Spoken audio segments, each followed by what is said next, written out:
right now as the Knicks team. As Milwaukee, that just everyone's throwing dirt on. As Philly, who's proven nothing. And then all those teams out west.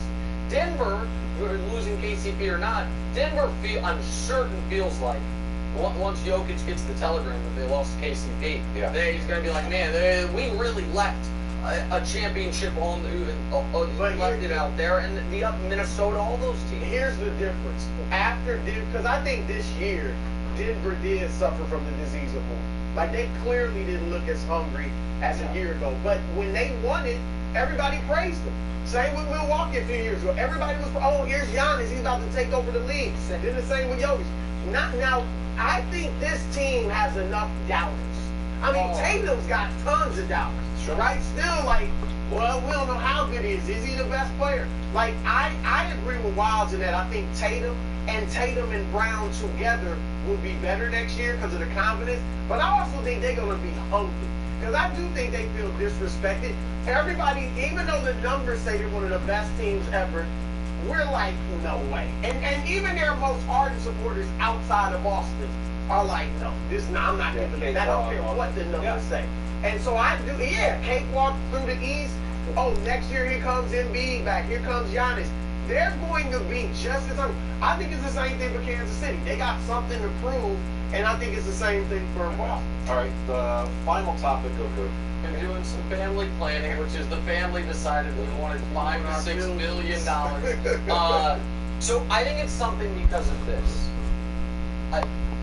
They're even the richest NBA owners not enjoying the punitive nature of the new CBA when it comes to paying the tax that they forced. And it's going to, I think, prevent the creation of the dynasties we're used to. So you have, like, I'm going to use the Clippers as an example just for a moment because they have the richest owner in pro sports. The Clippers, in that long press release or whatever they see, Twitter notes app they put out there, basically they kept mentioning the second apron and the second apron, but that didn't really jive because they were willing to give Paul George 3 years. It's like, well, the second apron stuff, like, it was, to me, they were using that as a reason to be like, we're going to make the team cheaper. The Golden State Warriors said on the record, the owner a few months ago, #1 goal is to get under the tax. The Denver Nuggets have the guy who everyone says is the best player in the world at the peak of his powers and are just not retaining key role players. The Boston Celtics are the one team. They're like, we're going to keep everyone. By the way, once these contracts are signed, I'm selling them. So the point I'm making is we're yet to see an owner be like, I want to accept Ishbia, I guess, but he's new, and I want to keep paying the tax, don't worry about it, and I'm not selling anytime soon. So I find that noteworthy. I find Mark Cuban selling the Mavs, as, you know what I mean, as Luka's entering his prime, and the Celtics going for sale right after winning the championship, that there is the business of the NBA, the reason fans should care, is going to start to impact really the teams that are fielded in the NBA, no matter how high achieving they are. Yeah, and the owners keep doing this. Like, they put in these rules to protect them from themselves. Yeah. So I can't give so-and-so this much money. That's what they do. And now, like you said, in some cases it comes back to haunt them because you can't keep the teams together if you do have a great team. Now, their ownership group has been great. All right, they had not won any titles in the 90s. They come back and win in 2008, and then now they win this year. So they delivered 2 titles. Why it could be something is that if the next ownership group isn't this good, right? Isn't this sharp? Isn't this committed? They just buy it as an investment. Throwing the fucking ball away. The money, annually. That's where it can hurt. But look, they bought the team in 2002 for $360 million.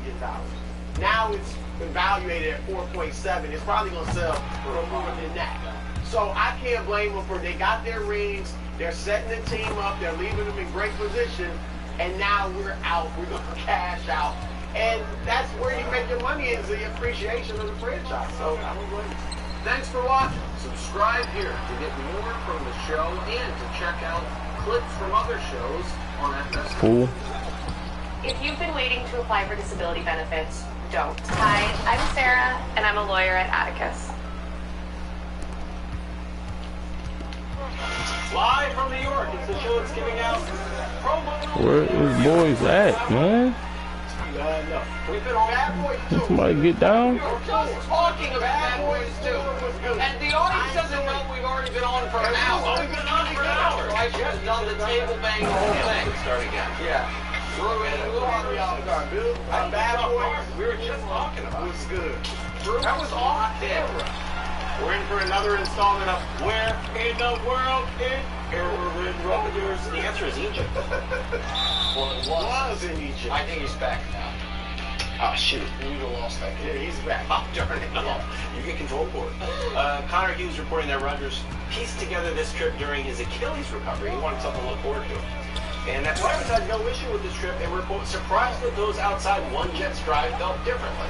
Thanks, Connor. Also, hysteria over Rodgers' whereabouts emerged largely because of the way the absence was announced. Oh, so whose fault is that? Well, the team. They're blaming Solomon.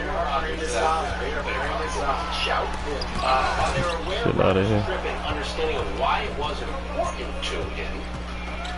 Their public stance on the matter gave the impression they were not. Oh my God, bro.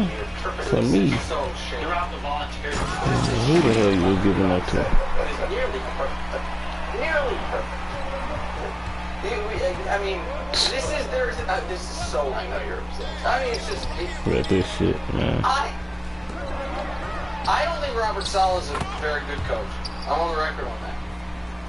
There is nothing I have said that is as unfair to Oh Saleh. my God, bro. as this Y'all boys don't know what to do. line of At reporting all. Which is, At all. this wouldn't have been a problem if Robert Saleh didn't make it a problem. That's Who what in the that fucking implication clearly is. And by the way, I don't believe that it was Robert Saleh and Robert Saleh alone that called it unexcused. But now the organization is trying to leak to friendly reporting much ado about nothing when they did the version of concerned, very concerned for this year's Buffalo Bills, except it was the Jets with Aaron Rodgers not being there. And as far as Drew, does he need to clear the air? This is, so it has now been reported by multiple places he was in Egypt. There is also, I think, if you listen to Aaron's Look at own that words fucking- about some of his like, come on, interest in bro. Egypt, it seems You have to make a better play than that. along the lines of a lot of the, what some would call conspiratorial beliefs he has. Man, just go check your man. Societies, Get out the Tanzania, way. all those things. I'm not saying there's a lot of reasons people would go to Egypt, but I would, for Aaron, I don't think it's unfair to assume that was part of the allure. So here's the point I'm making about this clear the air bro. If we all agree that if we found out, hey Aaron, you're finally talking, why weren't you at minicamp? And the answer is, well, I didn't want it to come out, but I was donating a kidney, saving a relative's life. We'd all be like, oh my God, we all owe you an apology. There are reasons, and if it was, brother's wife was having a baby. Look at this shit, bro. You'd be like, okay, not quite the kidney, but there's no scale. Right, sure. And if it was, you know what? I was mentally burnt out in a way I didn't expect I would be, and I just thought it was best for me to just be away, quiet retreat. I think that's right. By the way, I think that's somewhere here on. These niggas If the is answer horrible. is, it was the only time on the schedule the Egyptologist would tell me about Tartania, so I had to go. That's over here. Set And this so nigga on if we all fire. agree that there are certain excuses that would give you more grace, this would be one that would, I think, fairly generate the least. My wacky YouTube Reddit-laden brain had to go see these pyramids for myself because I think a different society built them. If This that's nigga the crazy. reason, yeah, you need to clear the air. That's fair. That is logically consistent. And so, yeah, I think you should clear the air, Drew. Whatever the reason, he needs to clear the air. I mean, he owes it to his teammates, to the Jets organization. You had an inexcused absence. Tell us why. I mean, those are the questions he has to answer. Where'd you go? Why did you go during minicamp? You know Aaron generally when mandatory minicamp happens. The 10-day window. You could have scheduled it at any time. Why didn't you schedule it early, later, whatever? What'd you think about the Jets, the way they handled it? Why it was inexcused? Do you have a problem? Like, there's so many questions they need to ask him. All right, so he absolutely should clear the air. They need it cleared so this doesn't. Look, I don't think this affects how he plays. I don't think any of this believe this will affect how he plays. But it just goes to show you where is his mind at. You're the guy that said, get all non-football distractions out of the building, and now you go ahead to Egypt for vacation while we're all at minicamp. Well, before you go, Wild, Yeah. quick question, bro. Do you think it affects his ability to lead? Because I do. I don't. So Well, I don't think it affects his ability to throw a football, Right. but I think it affects his ability to be the unquestioned voice and leader of the team. I tend to agree because I think we all, you know, with the things he said, it's hypocritical. We talk about it, selfish. But if those players are all in on him and like, hey, we're fine with it, if they really are, then they can get. Anywhere we go, people are amazed. I'm a quality control manager for construction. She goes out with me sometimes on the job site. People do a double take. They stop and they look at her again and they say, no way, everybody loves her. Everybody loves her. About 5 years ago, she just started slowing down. Didn't want to get up anymore, and nothing was working. Got to the point where she wasn't eating anymore. I spent countless nights sleeping on the floor next to her bed, just hoping that she would make it through the night. When we saw the farmer's dog commercial on TV, I thought, why not? And then she started eating it. She loved it, and from there, it was just off and running. Every day got a little better. Just pass the ball regular, and we won't be going through all this. 10 years old again. Pass the ball. Pass. Oh my God, girl. It's magical the way that it works. Y'all There's no fucks up secret everything, recipe. man. It's just good, wholesome food. 5 years later, we're still going strong. My God, damn. Niggas be on a fast break and you want to run it up the court. The fast break for a reason. Get the ball out of your hand fast. You fucking bums. But I think some of the staff, like the coach, I think Robert Sala was bothered. And I'm not mad at him for being bothered. Don't you think that the Jets, and it's a natural reaction, where maybe they had an issue a little bit with Aaron Rodgers taking off? That's the reason why he was fine, it was unexcused. But the criticism was so over the top, let's say, Yeah, how this they shit. view it. In this article, it was the word hysteria was used, that they circled the wagons. And you're like, you know what, I didn't like it, but now that you guys are coming after it so much, we're going to stand behind Rodgers even more. Yeah, maybe, but that then, unfortunately, really Oh, wow. Dysfunction. which is if you did not expect this to be this exact level of coverage, then you're unserious. Yeah.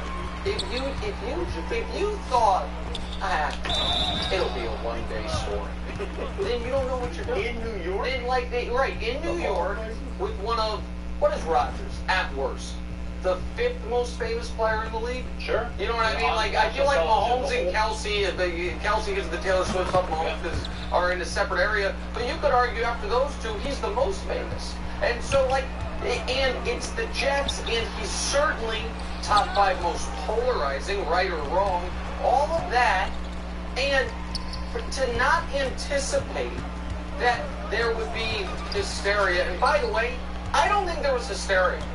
I think there was fair questions, and I think there was legitimate poking at, this is wildly hypocritical given what you have said on the record, and your lack as a team, as a player of foresight in getting ahead of it.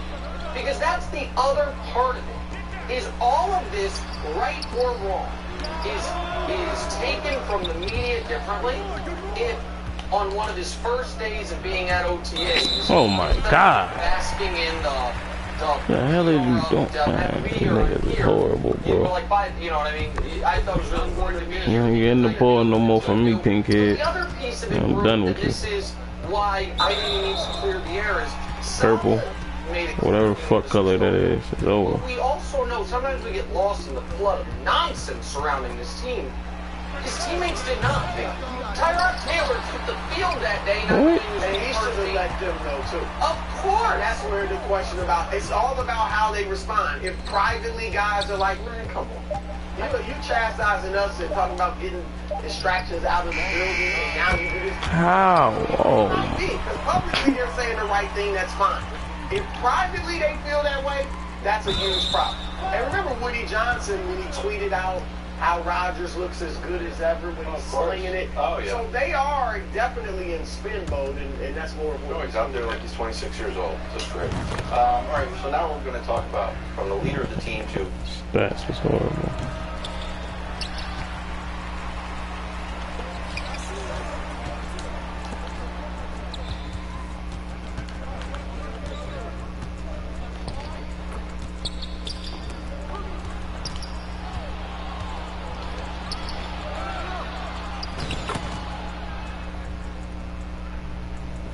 Let's see who I gotta pass to.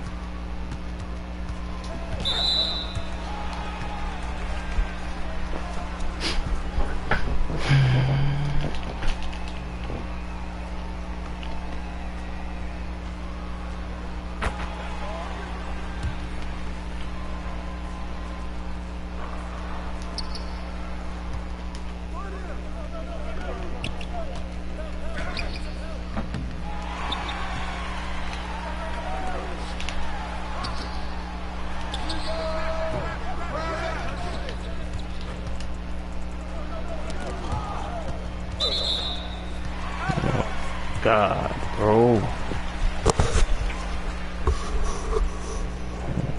Running outlets horrible.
Man.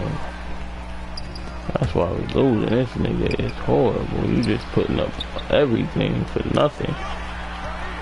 And these fucking these niggas stealing everything. Oh my god, you're supposed to wait for the cut.